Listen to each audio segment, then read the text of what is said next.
नमस्कार. रुचकर मेजवानी विथ अर्चनामध्ये तुम्हा सगळ्यांचं स्वागत आहे. कैरी म्हटलं की आपण पटकन त्याचं इन्स्टंट लोणचं करतो किंवा कैरीचं पन्ह करतो, पण आज मी तुम्हाला दाखवणार आहे कैरीचा राईस.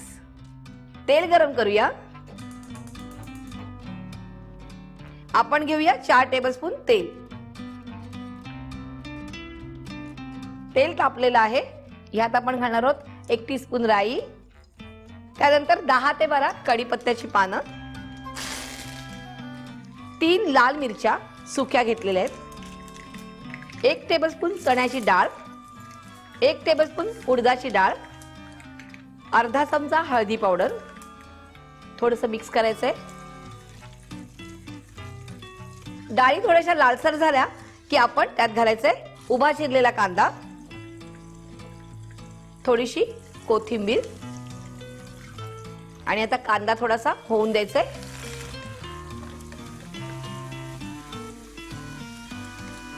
मीठ घालूया चवीप्रमाणे. 5 मिनिटं वाट बघायची. थोडा कांदा मऊ होऊन द्यायचा आहे.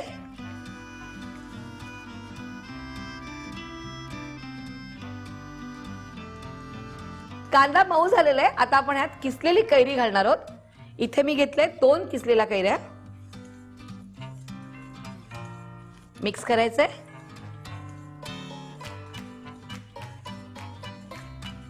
कांदा मऊ झालेला आहे. आता आपण यात शिजवलेला राईस घालणार आहोत. 4 वाट्या तांदूळ घेतलेला आहे शिजवलेला.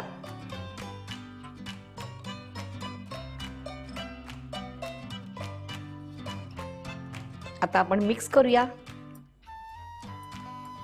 हा मी जो आता तांदूळ घेतला शिजवलेला, तुम्ही काय करायचंय 4 वाटी जर तांदूळ घेतला तर 8 वाटी पाणी घ्यायचंय, थोडंसं मीठ घालायचंय, पाणी उकळत ठेवायचंय आणि मग हा धुतलेला तांदूळ त्याच्यात टाकायचंय आणि मग 1 कणी होईपर्यंत तो शिजून द्यायचा आहे.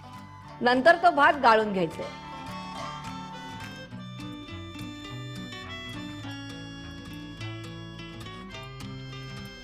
बघूया राईस झालाय का.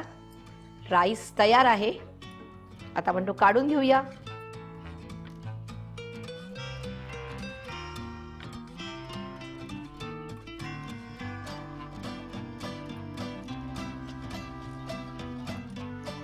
आणि ह्याच्या वरतीनं आपण बारीक चिरलेली कैरी घालणार आहोत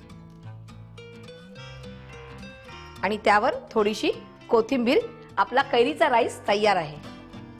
हा वेगळ्या प्रकारचा राईस नक्की करून बघायचा आहे आणि असेच काही राईस तुम्हाला माझ्याकडनं शिकायचं असेल तर कमेंट्स मध्ये मला जरूर कळवायचंय.